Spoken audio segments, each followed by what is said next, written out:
So I just finished making cherry cola ribs, and you're gonna wanna try this, especially if you're kind of bored of traditional barbecue flavors, rubs, don't want too much salt. You're gonna try Kelly Belly's Flavor Bomb Cherry Cola Ribs.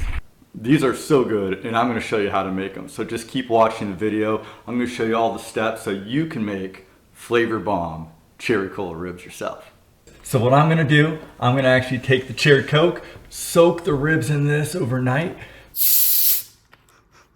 Then the next day, I'm gonna dry them off, put in some cherry Coke, rub on my ribs, let that soak in overnight.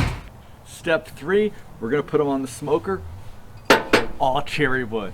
Finally, step 4, while we got it smoking, we're gonna go ahead and take some of that leftover cherry Coke from the bottle, simmer it down to a little bit of a reduction sauce, mix that with some apple cider vinegar. That's gonna be our spritz, that's gonna be our mop.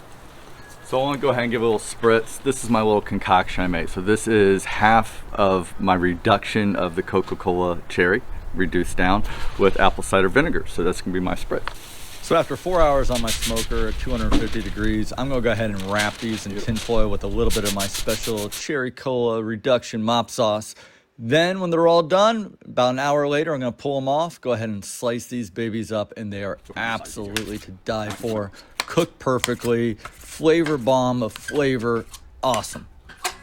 Our cherry Coke ribs. Look at that beautiful smoke ring, look at that juiciness. Bark's great, these are gonna be awesome.